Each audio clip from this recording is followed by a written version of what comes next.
7h.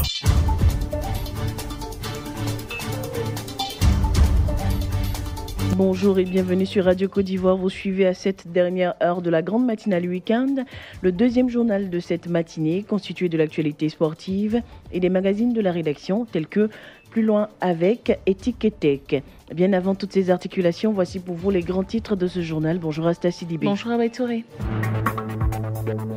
Le président Alassane Ouattara a regagné Abidjan hier soir après avoir effectué le pèlerinage à la Mecque. Le chef de l'État dit avoir prié pour la paix et la stabilité en Côte d'Ivoire. À son arrivée, El Hadj Alassane Ouattara a félicité les imams pour l'organisation parfaite du Hajj. La Côte d'Ivoire et le Ghana engagent la lutte contre le Shaolin Shoot. Les deux plus grands producteurs de cacao au monde ont initié une opération commune de destruction des plants infectés par le mal. Et puis en RDC, 6 candidatures sur 25 à la présidentielle du 23 décembre sont déclarées irrecevables, dont celle de Jean-Pierre Bemba. On débute ce journal avec cette information. Le président Alassane Ouattara a regagné Abidjan ce vendredi soir après avoir effectué le pèlerinage à la Mecque. Un pèlerinage en Terre Sainte au cours duquel le chef de l'État dit avoir prié pour la paix, la stabilité, le bonheur et l'union de tous ceux qui vivent sur le territoire ivoirien. De retour en Côte d'Ivoire, le président de la République a salué le gouvernement, le Conseil supérieur des imams de Côte d'Ivoire et toutes les autres structures pour la parfaite organisation du Hajj. Sur place à la Mecque, El Hadj Alassane Ouattara a échangé avec Sa Majesté Salman, roi d'Arabie Saoudite. Les deux personnalités ont parlé de coopération bilatérale et de lutte contre le terrorisme. On écoute le chef de l'État ivoirien. C'était un moment de recueillement, de prière. Nous avons prié pour que l'harmonie qui caractérise le vivre ensemble dans notre beau pays puisse se renforcer davantage. Le roi Salman nous a reçus à l'occasion de la cérémonie de fin du Hajj et nous avons pu échanger sur les questions bilatérales, aussi bien en matière de coopération qu'en matière de lutte contre le terrorisme. Sa Majesté nous a remerciés pour le soutien que nous apportons à l'Arabie Saoudite et à tous les pays qui sont engagés dans la lutte contre le terrorisme. Nous avons également indiqué que c'était important, compte tenu de l'importance de la population ivoirienne maintenant, d'augmenter le nombre de pèlerins. Sa Majesté a donné son accord et a donné des instructions pour que cela puisse être examiné assez rapidement. Le président Alassane Ouattara qui a regagné Abidjan hier soir après avoir effectué le pèlerinage à la Mecque. Le Parti pour le progrès et le socialisme PPS s'est engagé à œuvrer pour la réconciliation des fils et filles de la Côte d'Ivoire. C'est ce qu'on peut retenir de la visite de ce groupement politique à la Chambre des rois et chefs traditionnels de Côte d'Ivoire. C'était vendredi au siège de cette institution aux deux plateaux. La réconciliation doit être une priorité pour les Ivoiriens, estime le président du PPS, Mathias Kakou. Il promet par ailleurs jouer sa partition pour l'atteinte de cette mission. Nous allons aller dans tous les hameaux prôner ce message pour dire les élections, ce n'est pas la guerre. Nous sommes dans un pays où il faut se réconcilier. Nous avons connu des crises terribles, donc on ne doit plus revivre ces mêmes crises. Donc c'est un message important, n'est-ce pas, à transmettre sur l'ensemble du territoire pour dire que désormais nous sommes un.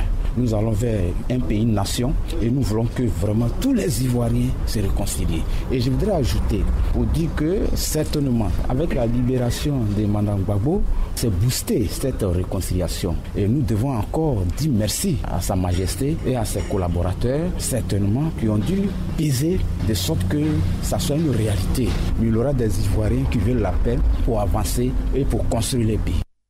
Un tour à l'intérieur de notre pays, la région de Bouaké a un nouveau préfet depuis le 6 août dernier. La passation de charges entre messieurs les préfets de région sortants et entrants a eu lieu à Bouaké. Thio Fosé, le tout nouveau préfet de région, préfet de département de Bouaké, a tenu à rendre un hommage à ses prédécesseurs. Il dit mesurer l'ampleur de la tâche qu'il attend et entend compter sur la disponibilité de ses collaborateurs. Je voudrais, une fois de plus, vous féliciter pour votre ténacité et vous remercier pour votre disponibilité. Je mesure l'ampleur de la tâche qui m'attend au regard des dossiers qui viennent de m'être transmis. Mais en raison de la qualité des expériences des femmes, des hommes, qui animent aussi bien les services de l'administration territoriale que les autres entités administratives déconcentrées, je ne me fais aucun doute que nous pourrons relever le challenge. À ce niveau, je voudrais faire un clin d'œil aux autorités locales élues pour leur exprimer mon admiration pour avoir cultivé l'esprit de vivre ensemble et de l'ivoirien nouveau, concept cher au président de la République. La Côte d'Ivoire et le Ghana engagent la lutte contre le shoot dans les plantations de cacaoyers. Il s'agit donc des plantations de cacaoyers situées de part et d'autre de leurs frontières communes à travers l'arrachage systématique des plants infectés par le mal. Le directeur du conseil Café-Cacao s'est rendu au Ghana pour le lancement conjoint de l'opération d'arrachage au niveau des deux pays. Richard Dibi-Abonois était de la délégation, son reportage. La Côte d'Ivoire et le Ghana demeurent les deux plus grandes puissances mondiales en matière de production de cacao. Malheureusement, la maladie du cacaoyer appelée le Shoot Shoot fait une percée extraordinaire dans les plantations situées des part et d'autre des deux frontières, menaçant dangereusement la production au niveau mondial. Il faut donc freiner l'évolution du mal et le système choisi, c'est l'arrachage systématique des cacaoyers infectés par le virus du Shoot Shoot. Première destination, Pila Fertifor, c'est un territoire ghanéen. Devant toutes les autorités, des pieds de cacaoyers décoiffés par la maladie ont été coupés. Honorable Boati Naïdou, directeur général de Ghana Cocoa Board. Si la tige contaminée n'est pas coupée, la maladie continue de progresser. Il est donc impératif de couper tout le bois pour être certain que la maladie ne va plus progresser. La délégation met enfin le cap sur la Côte d'Ivoire, précisément à Manzanois. Pour la même expérience, Yves Brahima Kone, directeur général du Conseil du Café Cacao, sur l'intérêt de cette opération. Si vous faites la lutte contre le Shoot Shoot à l'intérieur de votre pays et qu'à la frontière, vous ne menez pas la lutte également, vous ne réglez aucun problème. Les plants qui vont être plantés au Ghana seront atteints par le virus qui va quitter la Côte d'Ivoire pour aller là-bas. C'est important que nous puissions lancer cette opération ainsi et qu'on puisse poursuivre sur la frontière. Pour cette première expérience, la Côte d'Ivoire a identifié une superficie totale de 100 000 hectares à traiter, quand du côté ghanéen, l'expérience va courir sur une période de 7 ans. Richard Dibi-Abonois, Pila Fertifor, Radio Côte d'Ivoire. La jeunesse ivoirienne s'engage à mener une vie sans drogue afin d'atteindre l'émergence. Près d'un millier de jeunes a pris part à une sensibilisation durant 3 jours à l'école de police sur les dangers du trafic et l'abus des drogues illicites. Une sensibilisation faite à travers des conférences à l'attention des mères de famille et des jeunes eux-mêmes. La lutte efficace contre la drogue doit se faire avec la participation de tous, surtout des structures mises en place à cet effet, et éviter la concurrence. Général Cissé Lancini est le directeur de cabinet adjoint du ministre de l'Intérieur. Toutes les actions menées, les importantes saisies qui ont été faites et les gros dealers qui ont été arrêtés et qui ont été déférés. Je voudrais vraiment les encourager à développer une synergie d'action. La lutte contre les drogues, c'est une lutte qui se mène ensemble. Il faut une cohésion, il faut une unité d'action. Il y a la DPSD, il y a l'UCT, il y a la CAT, il y a le CRFLD, il y a le CILAT qui coordonne les activités de lutte contre les drogues en Côte d'Ivoire et qui est l'interface entre l'État de Côte d'Ivoire et le système des Nations Unies. Il faut que tous ces gens travaillent en synergie, travaillent ensemble. Il faut éviter les fausses compétitions, les fausses rivalités qui ne font que nuire à l'action globale qui est menée. Des experts réfléchissent sur la problématique du drainage et de la gestion des déchets dans le district d'Abidjan. En présence de la ministre Anne-Désirée Oloto, ils se sont retrouvés dans les locaux du projet d'urgence de gestion intégrée du bassin versant. Un schéma directeur d'assainissement actualisé du district autonome d'Abidjan a été élaboré. La ministre Anne Oloto indique que des mesures urgentes ont déjà été prises par le gouvernement. Un conseil national de sécurité à cet effet a été tenu. Une cellule de crise interministérielle a été mise sur pied et plusieurs décisions ont été prises. La première décision est relative au déguerpissement des populations vivant dans les zones à risque. La seconde porte sur la destruction des immeubles édifiés dans les bassins d'orage et sur les ouvrages d'assainissement et de drainage. Troisième décision, curer tous les caniveaux et ouvrages obstrués et ensablés. Quatrième décision, maintenir un système d'alerte efficace. Cet atelier que nous organisons vise d'abord à poser un réel diagnostic de cette problématique et ensuite à définir une stratégie de réduction des effets des inondations. L'actualité hors de chez nous à présent en RDC, 6 candidats exclus de la présidentielle, dont Jean-Pierre Bemba. 6 candidatures sur 25 à la présidentielle du 23 décembre sont déclarées irrecevables. C'est ce qu'a annoncé la commission électorale congolaise. Sont concernés l'ancien vice-président et l'un des principaux opposants Jean-Pierre Bemba pour subornation de témoins, les anciens premiers ministres Antoine Gizenga, Adolphe Mouzito et Sami Badibanga, Jean-Paul Mokangolo et Marie-Josée Ifokou. Pour les législatives, sur 15 505 candidatures reçues, 282 ont été considérées par la CENI comme irrecevables. C'est la fin de ce journal. Voici l'essentiel. Le président Alassane Ouattara a regagné Abidjan hier soir après avoir effectué le pèlerinage à la Mecque. Le chef de l'État dit avoir prié pour la paix et la stabilité en Côte d'Ivoire. À son arrivée, il a félicité les imams pour l'organisation parfaite du Hajj.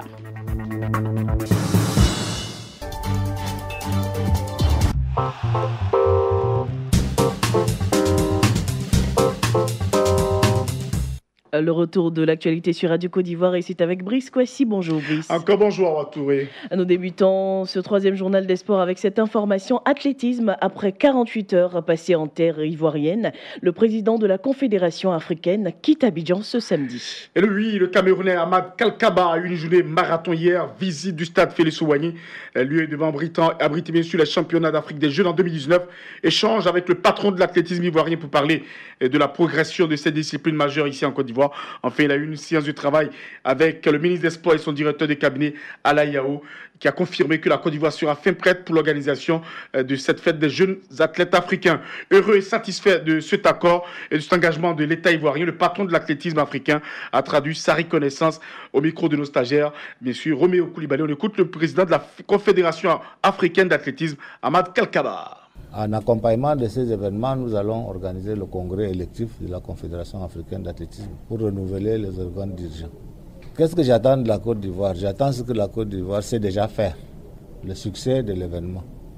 Et pour cela, je voudrais ici exprimer ma profonde gratitude au nom de la grande famille de l'athlétisme africain, au président de la République de Côte d'Ivoire, à son gouvernement et au peuple ivoirien dans son ensemble, de l'avoir accepté d'accueillir cette manifestation ici à Abidjan. La Confédération africaine d'athlétisme comprend 54 pays.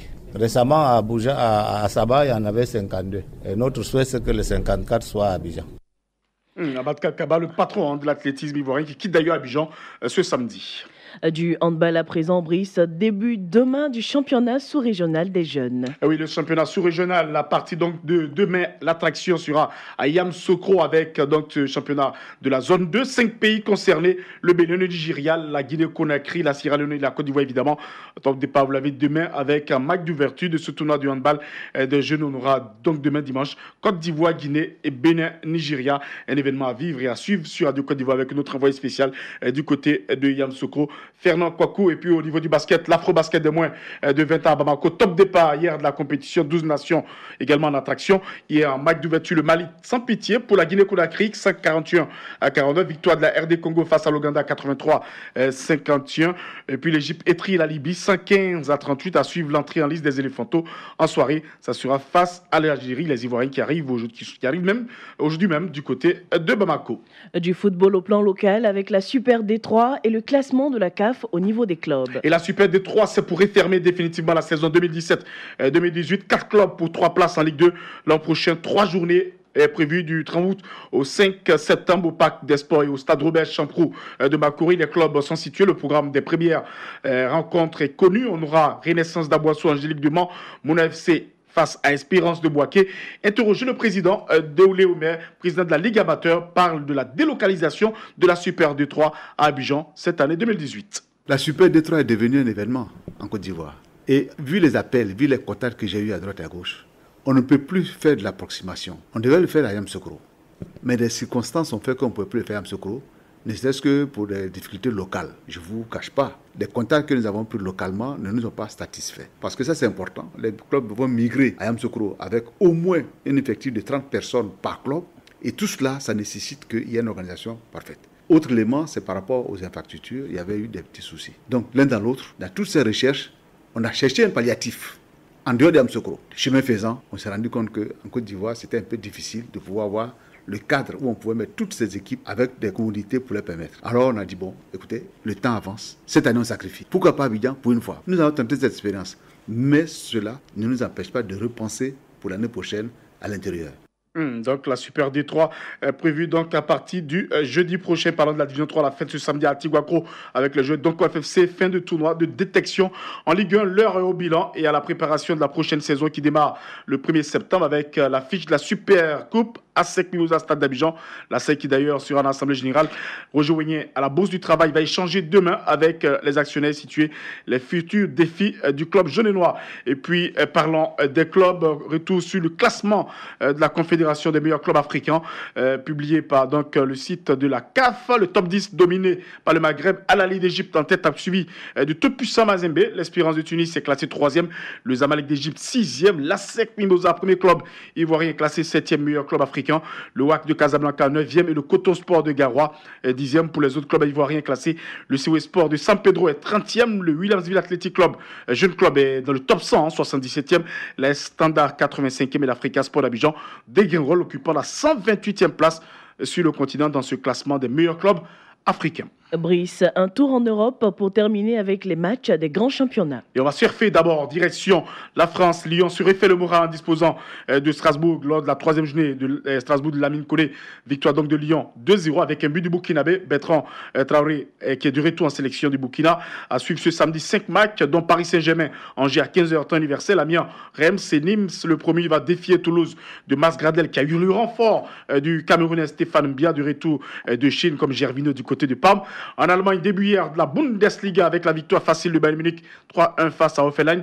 En Angleterre, la 3e journée ce samedi prévoit City face au Wolves. Arsenal va tenter d'accrocher sa première victoire face à West Ham. Enfin, ce vendredi, 2 matchs intéressants à suivre en Italie et en Espagne. On aura dans le Calcio la Juve avec sa superstar Cristiano Ronaldo qui affronte la Lazio de Rome. Et dans la Liga, le Barça de Léo Messi déjà lancé reçoit Valladolid. Et puis Hugo Lloris, le gardien français, champion du monde dans la tourmente, arrêté jeudi nuit au volant de sa voiture avec bien sûr un degré d'alcool élevé. Hugo Lloris a été inculpé à Londres et sera devant la justice anglaise le 11 septembre prochain. Il risque la suspension de son permis assorti d'une amende financière et peut-être 6 mois de prison si l'infraction est grave.